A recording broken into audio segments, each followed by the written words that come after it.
Bonjour à toutes et à tous et bon réveil matinal. Bienvenue sur Free Matin. À suivre dans un instant la présentation de quelques titres parus ce mercredi au Bénin. S'en suivra le bulletin matinal d'information qui sera présenté par Atifa Olafa. L'invité spécial Ramadan de ce matin est sur ce plateau. Il s'agit de l'islamologue Bachirou Lassisi, secrétaire général de l'Association mondiale de l'appel à l'islam, commissaire à l'éducation au sein de l'Union islamique du Bénin. Il est là ce matin pour nous révéler, pour commenter un peu les comportements que doit observer un fidèle musulman durant le mois de Ramadan en société et notamment également au service. En fin d'émission, Nasrine Fatoumi sera de la partie pour révéler les prévisions astrologiques du jour. Le décor est ainsi planté. Chers amis internautes, sans discourir, on se retrouve dans un court instant pour la une des journaux. Bonjour à nouveau, chers amis internautes. L'informateur titre en manchette ce matin: examens nationaux de licence et de master, 6 mai pour la date de clôture de la préinscription en ligne. Des détails à la page 3 de la page ce matin du quotidien L'Informateur. Toujours à la une de l'Informateur de ce matin: climat politique au Bénin.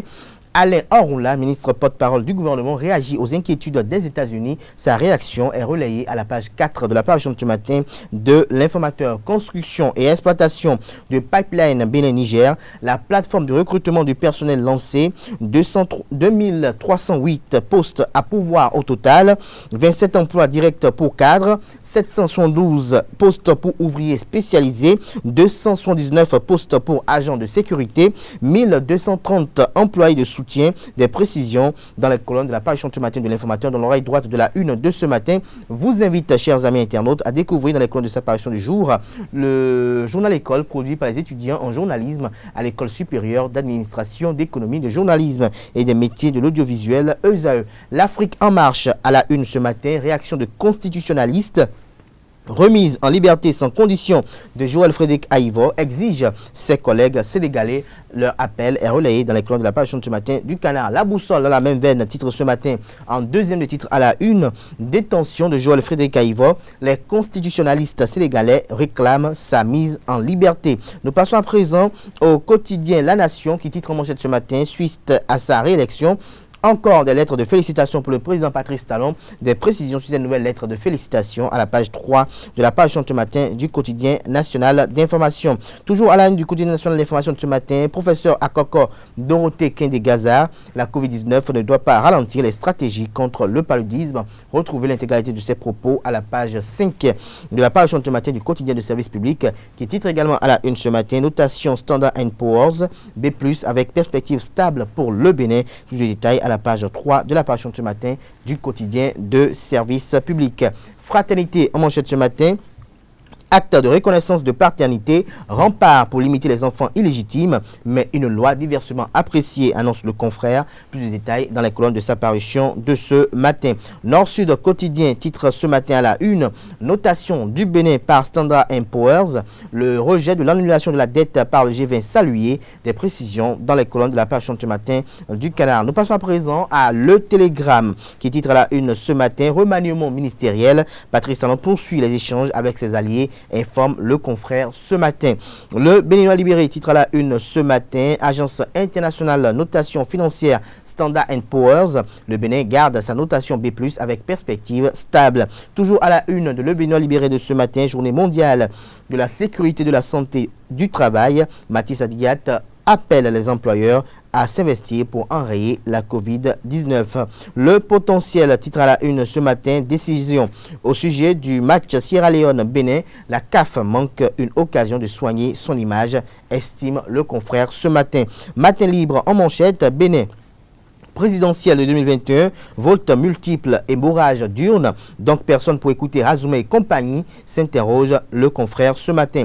Toujours à la une de Matin libre de ce matin, réélection de Patrice Talon par chaos, les félicitations des grandes démocraties toujours attendues, estime le confrère ce matin. Nous passons à présent à Le Challenge qui titre à la une ce matin: réaction du ministre de la Communication et de la Poste Déclaration des États-Unis. Sur la déclaration des États-Unis, le gouvernement talon privilégie les actions de développement et de bien-être des populations. Le ministre Orla dit tenir compte de l'avis des États-Unis. Le matinal en manchette ce matin, notation du Bénin par les agences internationales. Standard & Poor's maintient sa note B+, avec perspective stable. Les ambitieuses réformes du programme d'action du gouvernement et la qualité de la gestion du Covid-19 saluées. Plus de précisions à la page 2 de la parution de ce matin de Le Matinal. Nous passons à présent au quotidien béninois Libération, organisation des élections présidentielles sur fonds propres de l'État, la source de la jalousie contre Talon, s'exclame le confrère de Libération ce matin. Vague d'arrestations d'opposants au Bénin, l'Union sociale libérale, Diaspora réagit, condamne et exige la tenue des assises nationales pour le retour de la démocratie. L'image du président d'honneur de l'USL, Sébastien Germain Javon, affichée en manchette de ce matin de Le Pays émergent. Nous passons à présent au quotidien Bénin Intelligent. Économie béninoise, Standard & Poor's maintient une meilleure notation. Des précisions à la page 4 de la parution de ce matin du quotidien. Nous passons à présent au quotidien La Presse du jour, qui titre en deuxième de titre à la une ce matin, direction de l'immigration et de l'immigration. La demande de passeport peut se faire désormais en ligne, nous annonce le confrère de La Presse du jour. Après sa réélection à la tête du Bénin, pourquoi Talon doit remanier le gouvernement vous est présenté à la page 3 de la parution de ce matin du quotidien La Guérite. Info Matin, titre manchette ce matin, gestion calamiteuse de l'affaire de l'éléphant de Candy. Incompétence ou zèle, s'interroge le confrère. Les responsabilités doivent être situées, recommande-t-il. Le meilleur, nous titre à la une ce matin. Centre hospitalier universitaire de Louémie Plateau, plus de 100 corps abandonnés à la morgue par leurs parents. Les regards tournés vers le tribunal pour leur probable inhumation dans une fosse commune. Titre le confrère ce matin. Plus de détails à la page 4 de sa parution du jour. Nous passons à présent au quotidien Le Politique qui titre en deuxième des titres à la une ce matin. Vie socio-professionnelle des médias au Bénin. Dans quelle constitution y a-t-il lu que la presse est le quatrième pouvoir? Il se méprend sur le journalisme et son contexte d'exercice, titre le confrère ce matin.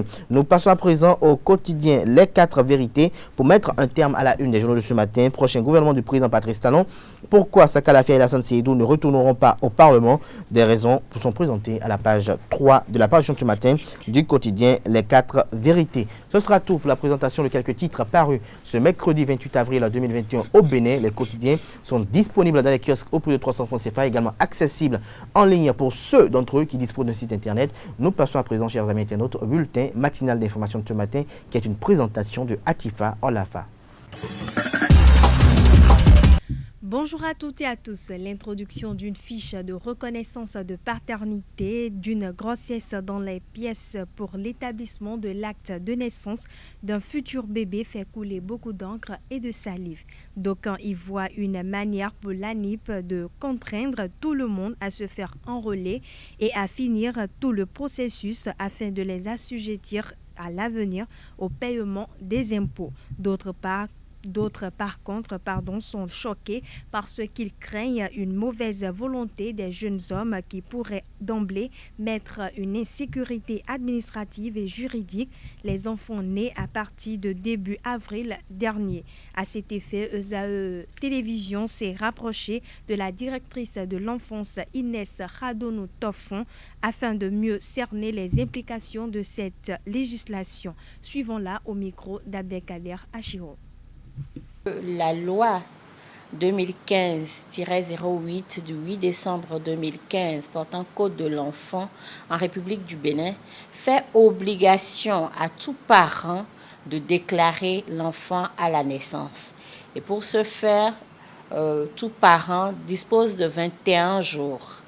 Cette responsabilité peut être une responsabilité civile. Également, toute personne ayant connaissance d'une naissance dans une concession donnée, donc que ce soit la matrone, le chef quartier, le chef village, toute personne ayant participé ou ayant connaissance ont l'obligation d'aller déclarer la naissance de cet enfant-là sous peine de poursuite judiciaire.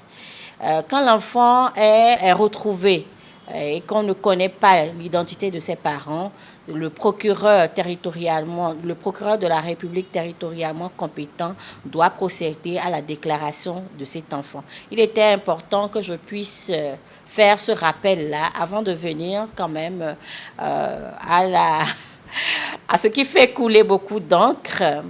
Ce n'est pas nouveau, cette déclaration-là. Et aujourd'hui, avec la loi 2017-08 du 19 juin 2017 portant identification des personnes physiques, nous passons progressivement à une reconnaissance biométrique.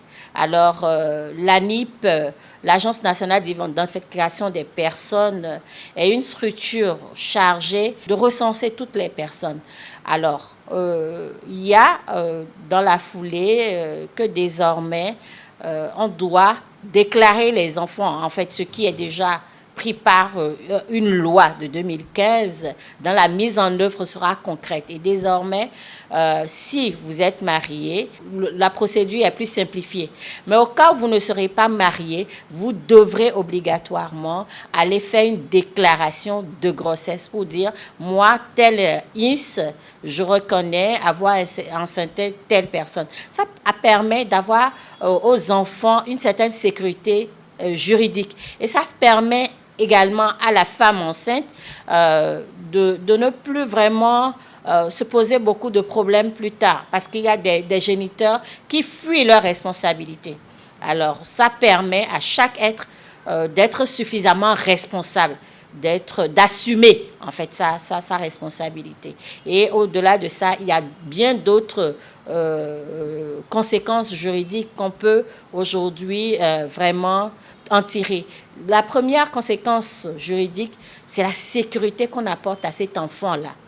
Il ne peut plus être ballotté, ne pas avoir aujourd'hui un nom, demain il portera un autre nom et tout. Donc jusqu'à preuve contraire, vraiment décider, parce qu'il y a eu peut-être des soupçons et que le juge ordonne que vraiment on puisse faire un test d'ADN, cet enfant a sa possession d'état et porte un nom vraiment.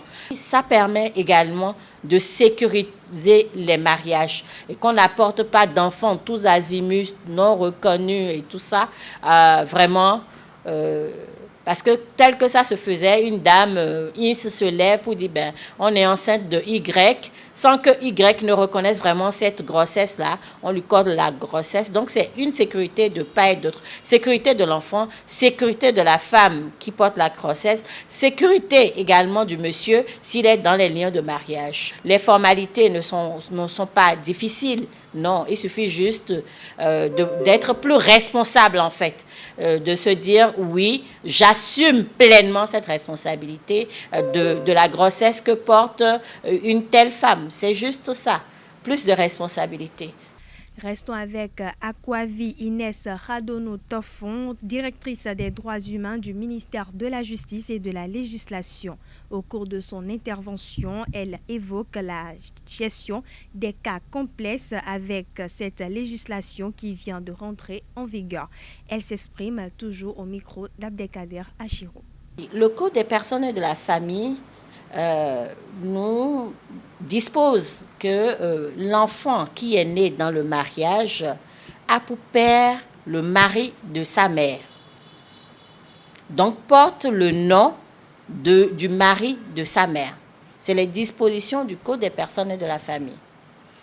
Toutefois, avec maintenant la mise en application de la reconnaissance de la grossesse, donc un enfant qui est conçu avant le mariage de sa mère et qui a été reconnu par un monsieur X, même s'il naît dans le mariage, ne portera pas le nom du mari de sa mère, mais portera plutôt le nom du monsieur qui, au préalable, a reconnu la grossesse de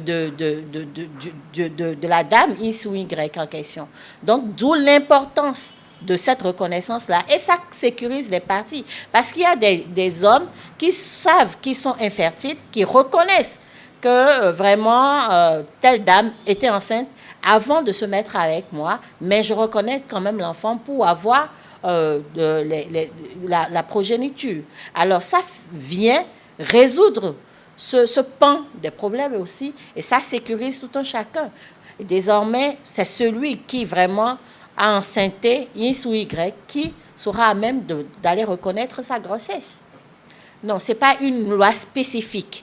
En fait, les dispositions combinées du Code des personnes et de la famille, du Code de 2004 et la loi 2015. C'est le Code de l'enfant qui fait vraiment obligation à toute personne, aux parents d'abord, comme je l'avais dit en amont, de reconnaître l'enfant et dans ça, ils doivent faire une déclaration. Donc, c'est la loi de 2015, en fait. Et la loi de 2017-08 du 19 juin 2017, portant identification des personnes physiques, fait obligation également. Donc, c'est toute cette disposition de ces différentes lois qui permettent aujourd'hui de faire la déclaration et la reconnaissance, d'abord la reconnaissance de la grossesse et la déclaration de l'enfant. Et le délai pour la déclaration, c'est 21 jours. Pour la reconnaissance de la grossesse, c'est 3 mois. La loi est rentrée en vigueur, la loi portant Code des personnes et de la famille est rentrée en vigueur depuis 2015. Mais maintenant, la mise en œuvre par rapport à l'identification des personnes est rentrée en vigueur cette année parce qu'il y a eu l'Agence nationale d'identification des personnes qui, dans son rôle, est en train de vouloir identifier toute personne pour que chaque individu, chaque Béninois puisse disposer d'un acte réglementaire d'état civil. Parce que vous savez, au Bénin, nous n'avons pas un état civil vraiment à jour.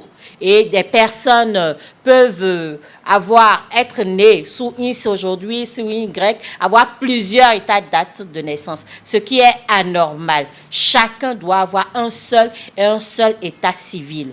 Si bien que vous avez des personnes de 60 ans qui reprennent tout le processus, qui se déclarent être nées il y a de cela 20 ans, alors que visiblement vous les voyez debout, vous savez qu'ils ont plus que l'âge qu'ils déclarent. Donc désormais, c'est la sécurisation de l'état civil. Et ça, c'est une bonne chose pour tous. Selon l'histoire de la création de l'humain, l'esprit est représenté par Adam, l'âme par Ève. Le serpent, quant à lui, symbolise l'énergie sexuelle.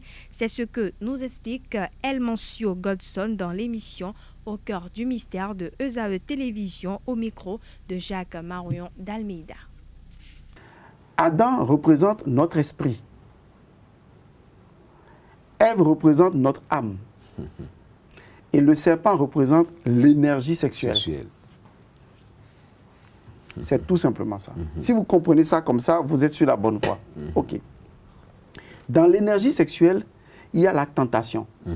Les forces de la tentation sont appelées les forces du désir. Et donc les forces du désir, quand elles se réveillent, elles veulent obliger l'âme à descendre vers le bas. Parce que l'âme a une double nature. L'âme est vertueuse ou vicieuse. C'est pourquoi Jésus disait, à quoi te sert d'avoir toutes les richesses si tu devais perdre ton âme? Parce que l'âme peut être perdue. Et donc, une âme peut tomber dans les bassesses de la sexualité, tout comme une âme peut se reposer sur la sexualité sacrée et s'élever. Maintenant, qu'est-ce que le serpent a fait? Manger de tous les fruits du jardin, cela veut dire que Dieu donne l'autorisation à toute personne. Et quand je dis Dieu, c'est votre divinité intérieure. À toute personne de faire l'amour, d'avoir les relations sexuelles comme vous voulez. Vous pouvez faire l'amour du matin jusqu'au soir. Sortez de votre tête l'idée selon laquelle faire l'amour vous rend coupable. Faire l'amour ne vous rend aucunement coupable. La culpabilité vient du fait que on vous a enseigné que c'est un péché. Aujourd'hui, vous allez voir des femmes mariées qui sont au foyer. Moi, je reçois beaucoup de personnes avec qui je discute dans mon cabinet, même à Lomé. Le mari et la femme font l'amour. La femme regarde le nord, l'homme regarde le sud. Et pourtant, les deux sont mariés.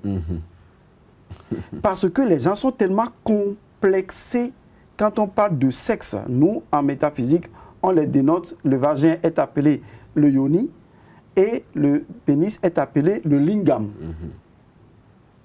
Nous n'avons pas peur d'appeler un chat un chat parce qu'il n'y a aucune indécence ni aucune impureté sur laquelle on se repose pour énoncer les choses. Et donc, lorsque vous avez le yoni et que vous avez le lingam, ce sont les outils de travail alchimique qui permettent à deux personnes, en s'unissant ensemble, d'élever leur énergie et non de les perdre. Donc Dieu a donné l'autorisation de faire l'amour, manger tous les fruits du jardin, à une seule condition. La condition, c'est que l'homme n'a pas le droit d'éjaculer. Toute sexualité dans laquelle vous éjaculez, vous perdez votre sémen, vous perdez votre liquide séminal, c'est de la corruption astrale. Et ce sperme-là ou ce liquide séminal va nourrir les mondes du bas astral et créer des entités du bas astral qu'on appelle généralement les incubes et les succubes, qui sont des maris de nuit et des femmes de nuit qui viendront faire l'amour avec vous. Parlons sport à présent. La Sierra Leone et le Bénin sont fixés sur leur sort dans l'imbroglio autour du match des éliminatoires de la CAN 2021 devant les opposés le 30 mars dernier. La Confédération africaine de football, CAF, après examen du recours de la Fédération Sierra Léonaise, a maintenu sa décision de faire rejouer la rencontre en juin prochain. Le dimanche 25 avril 2021, le comité d'organisation de la CAN a auditionné les deux parties afin de mieux comprendre la situation qui a empêché le déroulement du match. Pour mémoire, les autorités béninoises auraient soupçonné leurs homologues sierra-léonaises d'avoir falsifié les résultats des tests PCR de la COVID-19 de 5 joueurs clés des écureuils du Bénin. En plus, le protocole sanitaire n'a pas été respecté conformément aux directives de la CAF. Les deux fédérations disposent de 10 jours pour faire appel de cette décision devant le tribunal arbitral du sport. L'Agence internationale de notation financière Standard & Poor's a maintenu la note B+ attribuée au Bénin en juin et octobre 2020 avec perspective stable malgré la pandémie de la COVID-19. Le Bénin a ainsi préservé le dynamisme de son économie, affichant un taux de croissance du PIB de 3,8% en 2020, nettement supérieur à la moyenne observée sur le continent. L'agence anticipe une reprise de la consolidation budgétaire dès 2021 dans la continuité et la dynamique engagée par le gouvernement en 2016 et prévoit également une réduction du niveau d'endettement public à compter de 2022. Et ce sera tout, chers internautes, pour ce bulletin matinal d'information. Merci pour votre attention et à demain. Merci à vous, Atifa Olafa, pour la présentation de ce bulletin matinal d'information. Chers amis internautes, vous aurez à retrouver à 19h Anifat Boukari pour la grande édition du journal télévisé sur ESA TV. Place à présent à l'invité spécial Ramadan de ce matin sur Free Matin. L'invité spécial Ramadan, Bachirou Lassisi, bonjour. Bonjour, monsieur le journaliste. Merci d'être à nos côtés ce matin. Nous parlerons entre autres des comportements que doivent avoir un fidèle musulman durant le mois de Ramadan. Quand on parle de comportement, ça parle du mode de vie associatif, ça parle aussi de ce qu'on doit porter. Dites-nous d'entrée de jeu, lorsque je suis un homme, par exemple, je suis en Ramadan, qu'est-ce que je dois porter? Je suis en jeûne, je suis durant le mois de jeûne. Alhamdulillahi Rabbil Alamin wa salatu wa salam ala Sayyidina Muhammad sallallahu alayhi wa sallam wa ala alihi wa ashabihi wa man walahum. Merci monsieur le journaliste et bonjour chers amis fidèles musulmans et fidèles amis téléspectateurs. Oui, le mois de Ramadan, comme nous l'avons dit, le jeûne du mois de Ramadan est prescrit et ça a un but. Le but fondamental du mois de Ramadan, c'est d'hériter aux fidèles musulmans ou bien aux jeûneurs la piété, la crainte d'Allah subhanahu wa ta'ala. Partant de là, nous pouvons dire que le mois de Ramadan, c'est une école que le jeûneur musulman va intégrer et sortir avec un certificat qui sera la crainte d'Allah subhanahu wa ta'ala. Le fidèle musulman qui a jeûné doit strictement respecter encore et avec beaucoup de rigueur les comportements qui étaient même prescrits par l'islam. Ce n'est pas seulement dans le mois de Ramadan qu'il faut être musulman, il faut être musulman durant toute l'année. Et si le mois de Ramadan vient, c'est qu'il faut avoir assez de rigueur. Pourquoi? Parce qu'il y a des comportements qui annule le jeûne. Et involontairement, le fidèle va croire qu'il a jeûné et son jeûne n'est pas valide auprès d'Allah. Le prophète Mohammed sallallahu alayhi wa sallam nous dit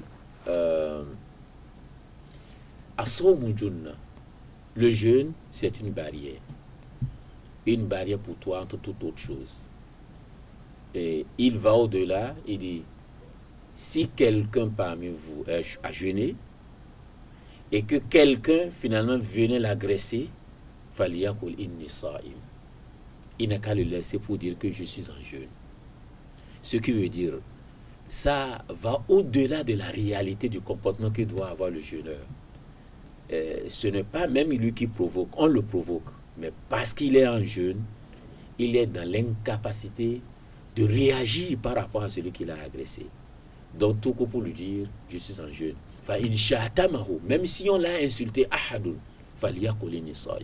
on t'a insulté, regarde sa tête, bandit.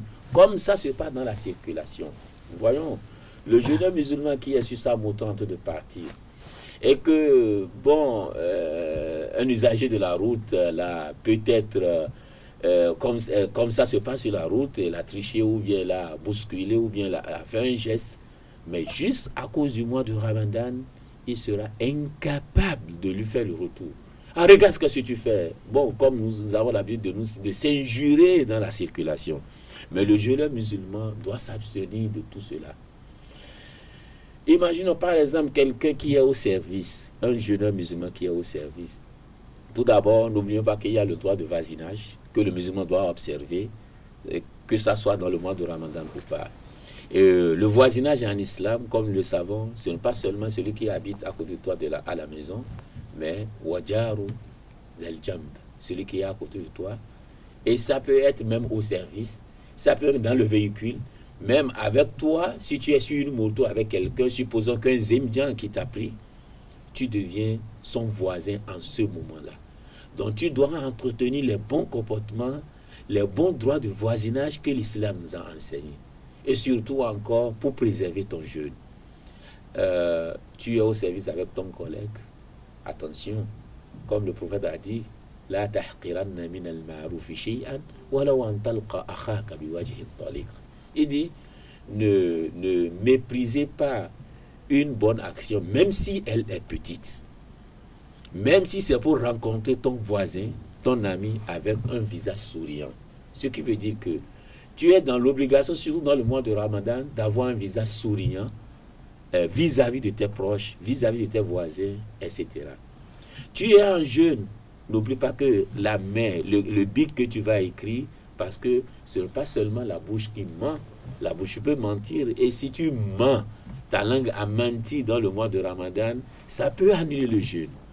Et si aussi ton bic avec lequel tu as écrit, ça peut annuler le jeûne. Je suppose que tu veux acheter quelque chose au service, c'est pour le service, ou bien un ouvrier arrivé te réparer quelque chose, au lieu de la mettre de c'est 1000 francs, tu dis maintenant d'écrire 5000 francs, ou bien c'est toi-même qui l'écris, c'est 5000 francs, voilà que lui a réparé la chose à 2000 francs. Donc c'est juste pour gagner 3000 francs parce que tu as j'ai même rien, même pour rompre le jeûne à la maison, voilà les 3000 là, ça va me servir. Non, non, non, attention, tu as volé. Et le vol est interdit en islam. Et ce vol maintenant peut annuler ton jeûne sans le savoir. Tu es une jeune fille musulmane en jeûne, attention, voilà tabarou. Est-ce qu'une jeune fille, par exemple, peut porter des tenues sexy? Puisque nous voyons, par exemple, dans Cotonou, des femmes qui disent qu'elles sont jeunes, elles portent des pantalons qui dessinent catégoriquement leur silhouette. Est-ce que, durant le mois de Ramadan, en jeûne, est-ce qu'on peut s'habiller de telle façon et espérer une réception, une acceptation de son jeûne? C'est tellement délicat. Et c'est là même je voulais, tout comme vous avez dévoilé mon cœur. C'est que l'islam, c'est une religion de compréhension et une religion d'amour. Le respect que l'islam accorde à la femme est tellement énorme. Mais la mondialisation, ou bien une autre manière de comprendre les choses aujourd'hui, c'est qu'on voit que l'islam a marginalisé la femme. Et c'est tout un contraire. La femme en islam, c'est de l'or à protéger. Ça a tellement de valeur. comme Allah l'a dit, wala tabarrujna tabarruj al-jahiliyyati al-ula. Ne vous dispersez, ne marchez dans le marché comme nous le voyons d'une manière désordonnée, comme le faisaient les non-musulmans par le passé. La femme doit se respecter. Et dans le mois de Ramadan, ça a besoin même beaucoup plus de rigueur. La manière dont ça doit s'habiller la femme dans le mois de Ramadan ou après le mois de Ramadan, c'est la même. Et pour le Ramadan, ça a besoin de rigueur juste pour protéger son jeûne et protéger le jeûne de son frère musulman. Protéger son jeûne et protéger le jeûne de son frère musulman. Bien sûr, la femme s'est habillée, c'est d'une manière sexy, comme vous l'avez dit. Et la manière sexy que nous disons, c'est que l'habillement, ici, reflète le corps, de la silhouette. Femme, la silhouette. Carrément. On voit le dessin clairement dans l'habillement. Alors, déjà, ça peut causer de gêne pour le fidèle musulman qui est un jeune qui est en train de marcher sur la route, dans la rue, et il voit cette femme. Et si le jeûne de ce frère musulman a eu de coups, c'est grâce à cette femme. Pourquoi?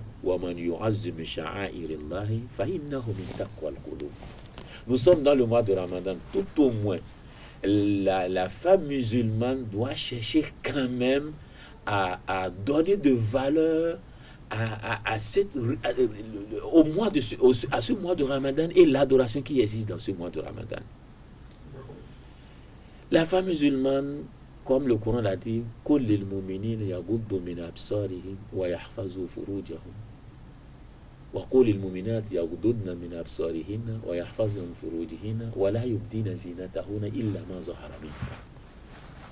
l'islam recommande aux hommes et recommande aussi aux femmes la manière dont ils doivent s'habiller, la manière dont ils doivent se comporter dans la société.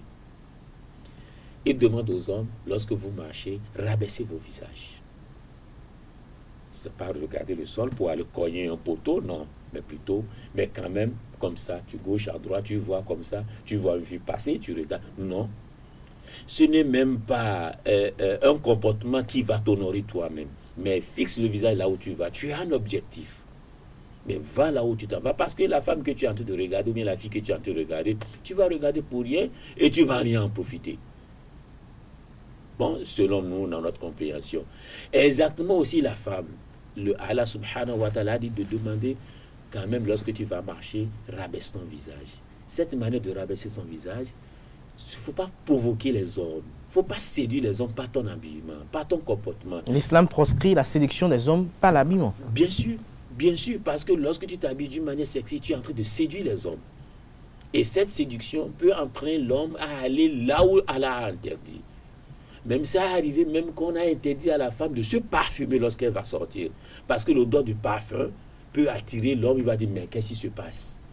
Il va voir que vraiment, même la manière dont elle va marcher, vous voyez, nous avons nos sœurs avec leurs talons, vraiment tu regardes qu'est-ce qui se passe. Et tu vois, vraiment, le jeûne est déjà à terre. Donc, la femme musulmane doit se respecter. Parce que, voyons, moi, par exemple, à chaque fois, je le dis, même les hommes qui ne sont pas des hommes responsables cherchent à se marier à une femme respectueuse ou honorée dans la chambre. Parce qu'il dit, non, maintenant, je veux fonder mon foyer. Mais il peut faire la vie ailleurs, prendre la femme de dehors pour dire, non, celle-ci, c'est pour faire la vie au dehors. Mais celle-ci, c'est pour le foyer. Donc, ce qui veut dire que nous remarquons que il y a une femme qu'on peut garder dans le foyer et cette femme doit être exemplaire. Mais lorsque la femme s'habille d'une manière sexy sur la route en train de se promener, qui vous imaginez va l'appeler, c'est un homme sexy de lui-même, comme lui-même qui va l'appeler. Je veux te marier. Et n'espérons pas un bon mariage de ce côté. Mais lorsque la femme s'habille d'une manière honorée et respectueuse, finalement, celui qui va l'aborder sera sûrement un homme respectueux, un homme honoré, généreux. Parce qu'il va voir que telle ici, comme elle est sortie de la maison, c'est l'image de sa famille. Et c'est la famille qui se marie, ce ne sont pas les individus qui se marient. Donc pour résumer, durant le mois de Ramadan surtout, les femmes musulmanes doivent s'habiller de façon décente, voiler un peu, protéger leur corps pour que quand même ça ne donne pas d'attention. Il ne faut pas s'habiller de façon sexy. De façon sexy. Alors, même dans le mois de Ramadan ou après le mois de Ramadan. Même pendant le Ramadan et après le Ramadan. Dernière question pour finir ce matin. Dites-nous, quel doit être en fait le comportement des fidèles musulmans durant le mois de Ramadan avec les non-musulmans dans la société, au boulot par exemple, dans la circulation, dans la société en général? Oui, au fait... Est-ce que parce que nous sommes durant le mois de Ramadan, j'ai affaire avec un non-musulman, je dois être un peu distant avec lui parce que, bon, je suis dans une période vraiment où je suis en communion avec Allah? Bon, au fait, l'islam ne nous interdit pas de fréquenter les non-musulmans d'une manière où peut-être nous allons le comprendre pour dire que lui, il est non-musulman et je dois m'éloigner de lui. Mais il se pourrait que le non-musulman soit ton voisin, voisin dans la maison, voisin avec toi au service, voisin pour toi en marche, en circulation. Alors, les règles du voisinage doivent être respectées là, que ce soit musulman ou pas. Il ne faut pas dire que c'est parce qu'il n'est pas musulman, il faut le taquiner. Non. Tu le taquines, tu as gâté ton jeu. Parce qu'il n'est pas musulman, il faut le créer de problèmes. Non. L'islam n'a pas eu parce qu'il a demandé c'est-à-dire le comportement que je dois avoir envers un musulman, c'est le même que je dois avoir envers un non-musulman. Il n'y a pas eu un comportement entre le musulman et le musulman et le musulman et le non-musulman. Non. Seulement qu'il y a des limites. Les limites avec le non-musulman, lorsque ce non-musulman veut te conduire en erreur pour commettre des péchés, alors il y a des limites là. Et aussi, le musulman qui est vraiment un bon musulman ne doit pas chercher à prendre un non-musulman comme allié. Je ne dis pas comme ami ou bien camarade, non, allié. Allié parce qu'il y a tellement d'intimité. Non. Pourquoi? Parce que il y a de divergences dans la croyance. Lui peut manger la viande de porc que toi tu ne peux pas manger. Je donne un exemple. Les funérailles, la manière de faire les funérailles chez eux n'est pas la même chez nous. Et que l'islam est contre une autre manière ou bien d'autres manières de faire tout cela. Alors, le fait que vous êtes ensemble tellement liés, attachés, tu es obligé d'être présent. Et comme lui aussi il est présent. Même nous savons que même si ta maman ou bien ton papa n'est pas musulman et qu'il est décédé, l'islam nous interdit d'assister à ces funérailles ou même aller jusqu'au à être présent sur sa tombe. Donc, ce qui veut dire qu'il doit avoir de limites dans la cohabitation, la coopération. Mais le droit de voisinage, il faut respecter. Quel que soit au service, etc. Donc, nous devons nous respecter parce que l'islam, c'est pour toute l'humanité. Le comportement, c'est des valeurs que nous devons appliquer. Et en l'impliquant, c'est tout comme nous faisons une prédication vers l'islam. Et qu'Allah accepte nos prières et nos jeûnes. Merci à vous, Bachir Olassisi. Je rappelle qu'au cours de cette intervention, vous avez également ouvert les portes avec d'autres sujets, notamment comment les funérailles sont effectuées dans l'islam, pourquoi c'est édicté ainsi. Vous avez parlé également tout à l'heure de la consommation de la viande de porc, pourquoi en islam la viande de porc elle est proscrite. Vous avez également évoqué un autre sujet d'intérêt qui est lié un peu par rapport à une certaine pathologie comportementale durant dans la vie islamique. Je crois qu'au cours d'autres émissions, nous aurons le temps d'aborder ces sujets. Merci à vous, Bachir Olassisi, islamologue. Je rappelle qu'il est secrétaire général de l'Association mondiale de l'appel à l'islam. Il est également commissaire à l'éducation au sein de l'Union islamique du Bénin. Merci à vous, chers amis internautes, pour l'attention. Nasrine Fatoui prend place à présent pour les prévisions astrologiques du jour. Mercredi 28 avril 2021, chers amis internautes, bonjour et bienvenue sur le message des astres. Amis Bélier, vous aurez à soutenir un rythme effréné aujourd'hui. Le travail et la vie sociale seront particulièrement prenants. Cela ne vous déplaira pas, vous en avez même besoin. Il faut toutefois poser des limites. Chers Taureaux, cette journée présente des risques. N'attendez pas pour régler vos problèmes d'argent ou administratifs. Ils ne s'arrangeront pas tout seuls. Bref, changez-vous les idées. Natif du signe Gémeaux, bonne journée. Dans l'ensemble, votre charme se révélera très efficace sur votre partenaire ou sur la personne qui vous plaît. C'est le moment de passer à l'action et de révéler vos véritables sentiments. Cancer au boulot, la partie est pratiquement gagnée et vous en avez conscience. Inutile pourtant de vous vanter. Vous l'aurez risquerait de se faner plus vite à trop parler. Chers Améliens, dans le domaine professionnel, n'accordez aucun crédit au bruit de couloir. Ne comptez que sur vous-même. Au moins, vous êtes sûr que vous êtes une source fiable et que vous pourrez vous faire confiance. Vieille, sachez prendre en compte les opportunités que vous offre la vie. De belles occasions de rencontres attendent. Vos amours seront mises à cet effet en lumière. Amis Balance, vous saurez déjouer les conflits autour de vous et ramener le calme dans votre vie professionnelle. Vous serez bientôt plus libre d'agir à votre guise, alors ne cherchez pas à précipiter les choses. Scorpion, vous pourrez compter sur votre entourage professionnel pour vous soutenir dans la réalisation de vos projets. Soyez patient et persévérant et rattrapez le temps perdu. Chers Sagittaires, vous avez intérêt à vérifier certains détails de votre travail à 2 fois aujourd'hui. Vous êtes distrait et vous ne parvenez pas à vous concentrer. Reprenez-vous avant que vos supérieurs ne s'en aperçoivent. Capricorne, rien d'exceptionnel en vue. Votre vitalité fera des envieux. La configuration astrale semble vouloir brûler la communication. Vous devrez éclaircir les choses. Avant-dernier signe du zodiaque, amis Verseau, vous aurez un vif succès. Aujourd'hui, on appréciera grandement votre objectivité professionnelle et votre sincérité. Vous serez le pilier de cette journée pour plusieurs projets, ce qui ne plaira pas forcément à tous vos collègues. Dernier signe du zodiaque Poisson, pour finir, cette journée devrait être facile et bien protégée dans le domaine des finances. En effet, vous ne devrez pas avoir de problème. Il est même possible que vous ayez une petite rentrée d'argent imprévue, mais ce ne sera pas dû au hasard. C'est tout, amis internautes, pour les prévisions astrologiques de ce mercredi matin. Merci de nous avoir suivis. À demain. Ainsi prend fin Free Matin ce matin. Merci pour l'attention. Excellente journée de travail à toutes et à tous. À demain, place au ciel. Portez-vous bien et à très bientôt.